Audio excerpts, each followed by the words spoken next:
ኦ ማይ ጋሽ ሩታዬ የኔ ውድ ነገር የኛ ንግስት የኛ አዋቂ እና ሩታዬ እንግዲህ ዛሬ ልደቴ ነው ከልጅነት እስከ እውቀት ብላ ፋሽ ብርቅ ድምቅ ብላ እናንተ የተሸከመችው አበባ አትጠይቁኝ፣ አያያዝ አትጠይቁኝ። የኔ ውድ ነገር እንኳን ተወለድሽልን የኛ ተወዳጅ ሩታዬ።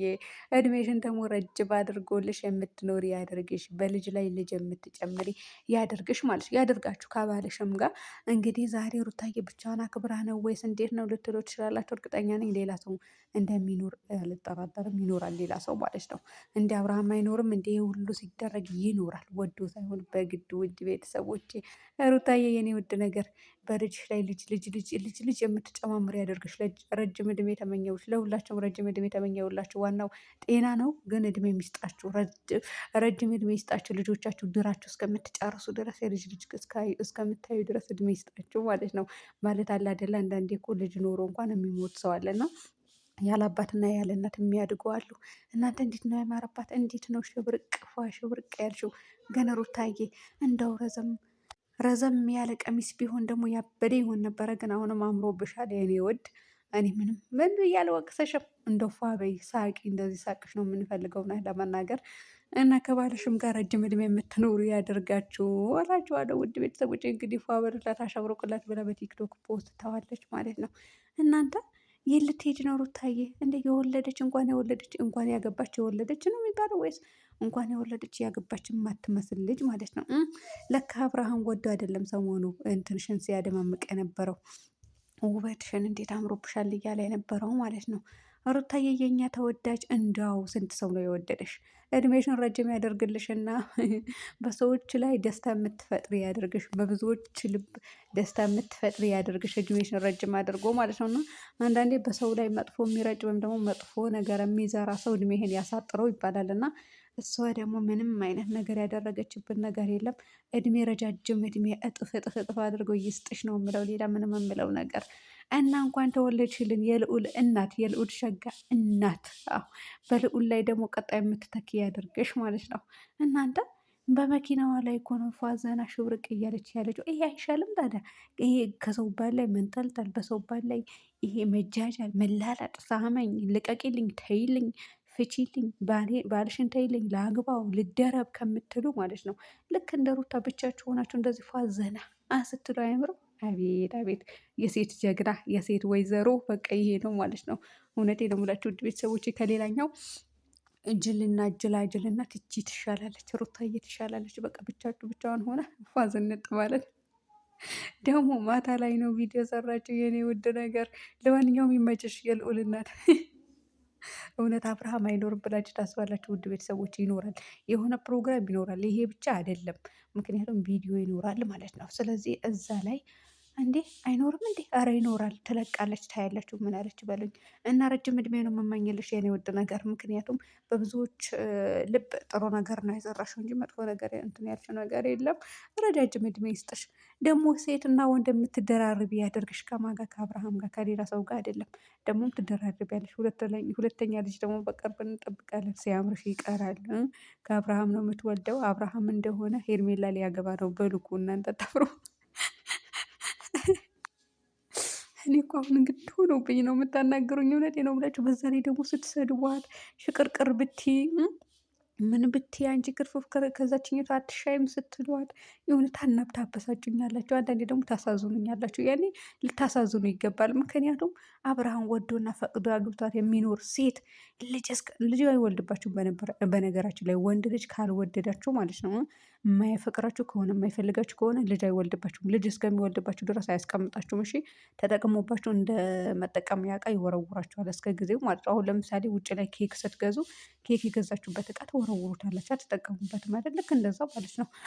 ሃይላንድም ውሃ ከጠጣችሁም ትወረውሩታላችሁ። ጠርሙሱ ብቻ ነው የማትወረውሩት። ሰምታችኋል።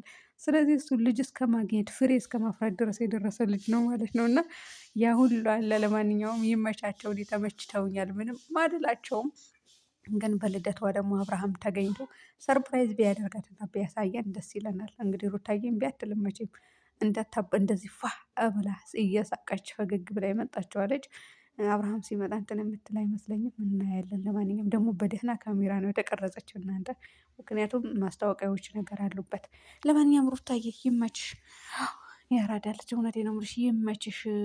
ለቤተሰቦች የምትጠቅሚ ያደርግሽ፣ ለዘር ማንዘርሽ የምትጠቅሚ ያደርግሽ። ጠቅመሻል። አሁንም ከዚህ በላይ የምትጠቅሚ ያደርግሽ። በቃ ለቤተሰብ መጥቀም ማለት ለዓለም እንደጠቀማችሁ አስቡት። እውነቴን ነው የምላችሁ። ቤተሰብ ኑሯችሁ ለፍታችሁ ደክማችሁ አግኝታችሁ ቤተሰብ ረዳችሁ ማለት ህዝብ እንደረዳችሁ ሀገርን በሙሉ እንደረዳችሁ ቁጠሩት። እውነቴን ነው የምላችሁ እና ሩታዬ ብዙ ነገር አድርጋለች። እውነት ለመናገር በቃ ያችሎታዋ፣ ጉብዝናዋ፣ ጥንካሬዋ፣ ጀግንነቷን አይቻለሁ። እና አንዳንዴ ደግሞ እኔስ ብላችሁ ታስባላችሁ ውድ ቤተሰቦች። እውነቴን ነው የምላችሁ።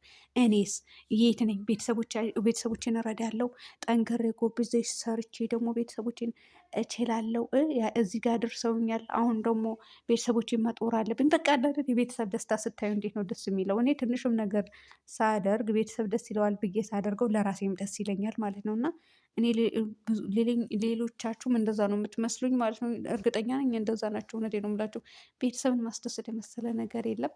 ስለዚህ ሩታ ከዛ ሁሉ አልፋ ተርፋ ለህዝብ ሆናለች ማለት ነው። ለህዝብ ሆናለች ስላችሁ ብዙ ሰው ጋር እየሄደች ቪዲዮ ታሰራለች። ብዙ ሰው ጋር እየሄደች በቃ በድራማ ታካፍላለች፣ ሰው ትከታለች። ቀጥሎ ደግሞ እኛን ራሱ እየሰራንባት ነው ማለት ነው። በሷን ብቻ አይደለም ባና አብርሃምም እየሰራን ነው እና እየሰራንባቸው ነው በአጠቃላይ። ስለዚህ ጥሩ ደረጃ ደርሳችሁ እንደምናያችሁ ተስፋ እናደርጋለን። አሁንም ደርሳችኋል።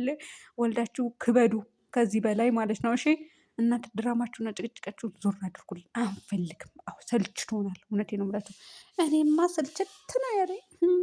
አሁን ጾማችሁ አልደረሰም ክርስቲያኖች? እስኪ ንገሩኝ። እውነቴን ነው የምላችሁ ውድ ቤተሰቦቼ፣ አልደረሰም ወይ? መቼም በጾም ያቆማሉ ብዬ አስባለሁ። እና ደርሷል አልደረሰም? አምና ከኛ እኩል ነው የያዛችሁ። የኛ አሁን 13 ቀን ነው 14 ቀን ነው የቀረው። ስለዚህ አሁን እየተዘጋጀን ነው ሁሉም ማለት ነው ለረመዳን። ልብስ የሚያጥበው ያጥባል፣ ቤት የሚያጸደው ያጸዳል፣ እቃ የሚገዛው ይገዛል። እንደዚ አይነት ነገር። ስለዚህ የእናንተውስ እንዴት ነው ንገሩኝ እስኪ። እኔ አላቅም። አምና ከኛ እኩል ነበራችሁ። እንደው የእናንተውም ደርሶ ከደረሰ ይቀንሳሉ ብዬ አስባለሁ። ባይተውት እንኳን ይቀንሳሉ። ትንሽ ነውስ። ለማንኛውም የሚመቻችሁ ነው የምላችሁ ውድ ቤተሰቦች። እናንተም ፏ ዘና ዝንጥ እያላችሁ ተከታተሉ። እንግዲህ እንዳትናደዱ እሺ። የምታወዳድሩ ሰዎች ደግሞ ተው፣ እረፉ። እውነት እረፉ። እንዴ ነችና ሩታ ላይ ሄዳ እንጥልጥልጥል። እኔ እኮ ቁንጅና ማለት ነው ፊት ላይ አታዩ። እውነቴ ነው። ቁንጅና ፊት ላይ እንዳታዩ። አሁን ፊቴን አይታችሁ ቆንጆ አይደለችም እንድትሉኝ አይገባም። ልቤ ነው ማየት ያለባቸው። እኔ ሄጄ መልክ ኖሮኝ ከሌላ ወንድ ጋር መንዘላዘል ከሆነ ባለትዳር ወንድ ላይ ተንጠልጥዬ እየዬ አሻሼ ገዳም የምል ከሆነ ምን ነው ቁንጅናው? ከሰው ጋር የምታወዳድሩኝ? እንደውም አውርዳችሁ መጣል ነው ያለባችሁ። እንደዚ አይነት ሴት እኔ እንደዚ አይነት ሴት ከሆንኩ አውርዳችሁ መጣል፣ ከሰው በታች ማድረግ ነው ያለባችሁ እንጂ ከሰው ጋር ማወዳደር የለባችሁም። ራሴን ወክዬ ነው የምናገራችሁ ማለት ነው። ስለዚህ ከማንንም ጋር ልታወዳድሩ አይገባም። ባለትዳር ሴት፣ የወለደች ሴት፣ ተከብራ በትዳሯ የምትኖር ሴት እንትን አታወዳድሩ። ሰምታችኋል? ይህ ነው የምላችሁና ከሄርሜላ ጋር የምታወዳድሩ ሰዎች ደህና ሰንብቱ። ሰላም ሁኑልኝ ቤተሰብ።